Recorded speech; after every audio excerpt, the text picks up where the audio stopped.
था जिसका इंतजार वो शाहकार आ गया। नोबेल प्राइज देने वाली कमेटी ने ऐलान कर दिया है अक्टूबर की 6 से अक्टूबर की 13 तक जो 6 नोबेल प्राइजेज हैं उनका ऐलान किया जाएगा। 2 दिन का वक्फा होगा, वो हफ्ता इतवार 2 दिन बनते हैं।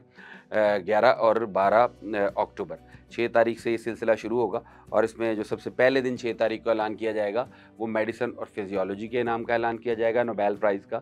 7 तारीख को फिज़िक्स, 8 को केमिस्ट्री, 9 को लिटरेचर और 10 को अमन के नोबेल प्राइज़ का ऐलान किया जाएगा और 13 तारीख को इकनॉमिक्स का जो है नोबेल प्राइज़ उसका ऐलान किया जाएगा।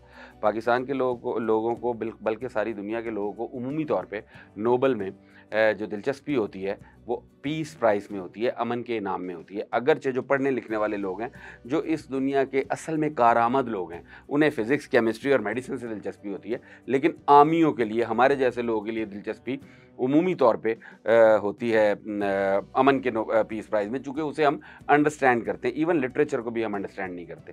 तो इस दफ़ा ये बहुत ही इम्पोर्टेंट और क्रिटिकल इनाम है क्योंकि यहाँ से अमेरिका के प्रेसिडेंट जो हैं डोनाल्ड ट्रंप वो कैंडिडेट हैं, अपने तौर पे कैंडिडेट हैं या चंद लोगों ने प्राइवेट तौर पे उनका नाम दिया है।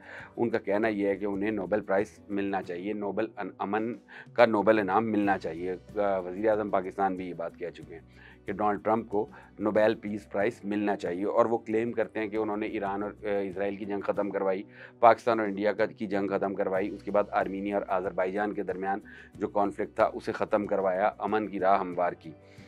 तो वो बहुत बड़े स्ट्रॉन्ग पोटेंशियल कैंडिडेट हैं अमन के नोबेल इनाम के लिए, लेकिन उनके ऊपर एतराज़ ये है कि के अंदर जो कुछ भी हो रहा है वो उसको बैक करते हैं, लिहाजा ये उनका कैंडिडेचर मशकूक है। और दूसरी बात ये कि नोबेल अमन कमेटी किसके असर जो है ना मेरिट और क्राइटेरिया उनका अपना है। तो डोनाल्ड ट्रंप उसमें फॉल करते हैं या नहीं, ये बात की बात है, देखना ये पड़ेगा कि वो किस हद तक कमेटी को मुतमईन कर पाते हैं अपनी कारकर्दगी से।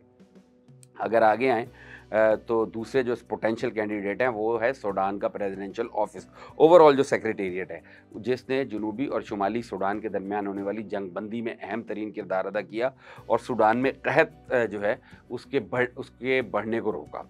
वो भी नोबेल पीस प्राइज़ के पोटेंशियल कैंडिडेट्स हैं। शेख हमद बिन सानी जो इस वक्त अमीर क़तर हैं, क़तर के जो अमीर हैं वो भी पोटेंशियल कैंडिडेट हैं, चूँकि उन्होंने ईरान और इज़राइल जो कॉन्फ्लिक्ट था या जो जंग थी उसको रुकवाने में बहुत अहम किरदार अदा किया था। और अब जब इज़राइल ने उनके अपने मुल्क में दोहा में जो मिसाइल अटैक किया है, उसके बाद जो क़तर ने सब्र और तहम्मुल का मुज़ाहरा किया है, उसके बाद हमद अल सानी जो हैं या अमीर क़तर जो हैं वो भी पोटेंशियल कैंडिडेट माने जा रहे हैं अमन के इनाम के लिए। अच्छा, एक कैंडिडेट पाकिस्तान से भी लॉन्च हुआ था जिसका नाम महरंग लांगू है, उसने खुद ही एक दरख्वास्त भेजी थी कि मैं अमन की नोबेल पीस प्राइज़ मुझे भी मिलना चाहिए।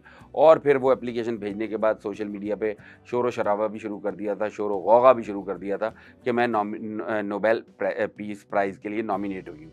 जो नोबेल का क्राइटेरिया है वो किसी को भी नहीं पता, वो खुफिया रखते हैं इनाम देने का, जो प्राइज़ देने का तरीका है उसको। अलबत्ता चूँकि मैंने फिर पहले भी ज़िक्र किया कि जो अमन का इनाम है उसमें दुनिया की ज़्यादा दिलचस्पी होती है, सीधी-सीधी सी चीज़ है, लोगों को समझ आ जाती है। तो इसमें होता ये है कि बहुत सारे लोग खुद भी अपना नाम भेज देते हैं। इस साल 368 जो हैं वो नामज़दगियाँ हुई हैं, जो नोबेल प्राइज़ कमेटी के पास पहुँची हैं, जिनमें 244 जो हैं वो इंडिविजुअल्स हैं। महरंग लांगू जैसे लोग हैं जिन्होंने अपना नाम खुद भिजवा दिया या किसी साथी या दोस्त को कह के भिजवा दिया कि इसको पीस का अमन का इनाम दे दिया जाए, इसने ये काम किए हैं। और 94 ऐसे हैं जिनकी नॉमिनेशन मुख्तलिफ ऑर्गेनाइजेशंस ने की है।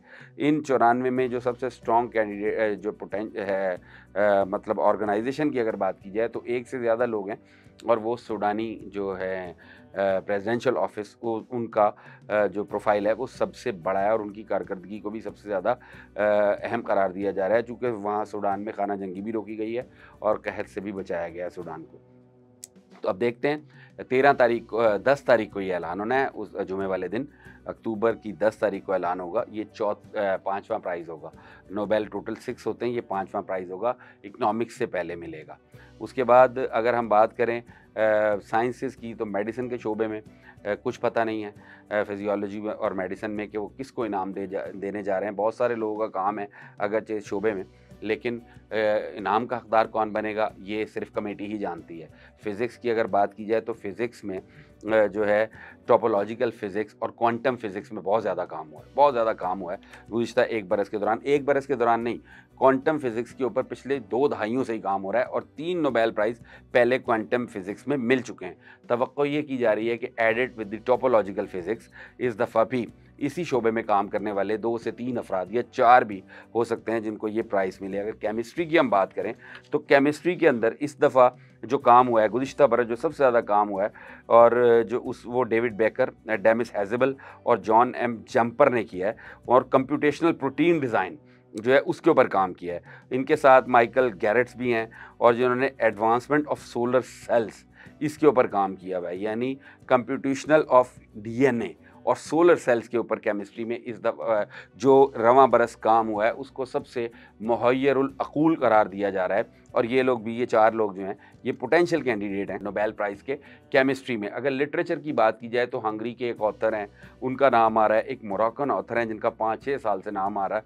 उनको नोबेल प्राइज़ मिला नहीं है लेकिन वो हर साल टॉप लोगों में शामिल होते हैं। फिर ऑस्ट्रिया के एक हैं राइटर। ये तमाम लोग दुनिया के अमन की बात करते हैं, दुनिया में अमन को फैलाने की बात करते हैं और इनका लिटरेचर बहुत सॉफ्ट और जो है वो मतलब आसानी से समझ आने वाला भी है। ये 5-6 लोग हैं जिनका नाम लिया जा रहा है। इकनॉमिक्स का जो है नोबेल इनाम वो किसे मिलता है, इस दफ़ा ये बहुत मुश्किल होगा चूँकि मजमूई तौर पर ही गुज़िश्ता 3-4 साल से दुनिया की मईशत जो है वो गिरावट का शिकार है, उमूमी तौर पे भी और मजमूई तौर पर भी। अब देखना ये है कि इस साल किसने इस शोबे में कैसे काम किया है और किसको ये क्रेडिट जाएगा कि वो इकनॉमिक्स का जो है उनको नोबेल प्राइज़ मिले।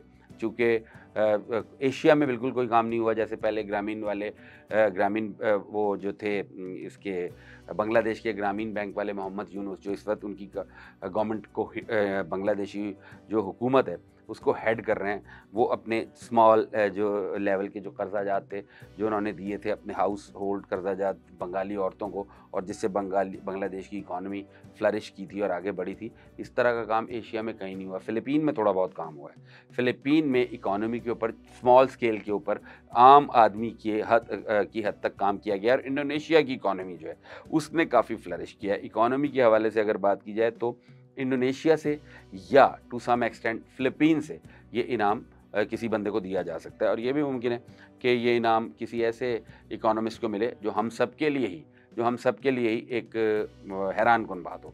चूँकि बहरहाल इकॉनमी के शोबे में पूरी दुनिया में पिछले 1 बरस के दौरान को बहुत ऐसे काम नहीं हुआ जो हैरानकुन हो। बहरहाल देखते हैं 6 तारीख से लेके और 13 तारीख तक का जो ये एक हफ़्ता है, जो इंसानियत के लिए काम करने वाले लोगों की एप्रिसिएशन का हफ़्ता है। इसमें कौन क्या लेकर जाता है। आप साइंसेस से शुरू कर लें, उसके बाद अदब पर आ जाएँ और अदब से शुरू करके अमन तक आ जाएँ और फिर अमन से लेके माशियात तक। क्या होता है, कैसे होता है, कौन इनाम लेगा, ये तो पता लग जाएगा। लेकिन बहरहाल खुदा करे कि कोई ऐसा वक्त भी आए कि डॉक्टर अब्दुल सलाम और मलाला यूसुफ़ज़ई के बाद हमारा भी कोई कैंडिडेट तीसरा ऐसा हो जो नोबेल प्राइज़ ले सके, ज़िंदगी के किसी भी शोबे में ले सके, और बल्कि कोई क्यों हो, हर बरस हमारा कोई एक आध पाकिस्तानी नॉमिनेट हो और वो इनाम भी जीते।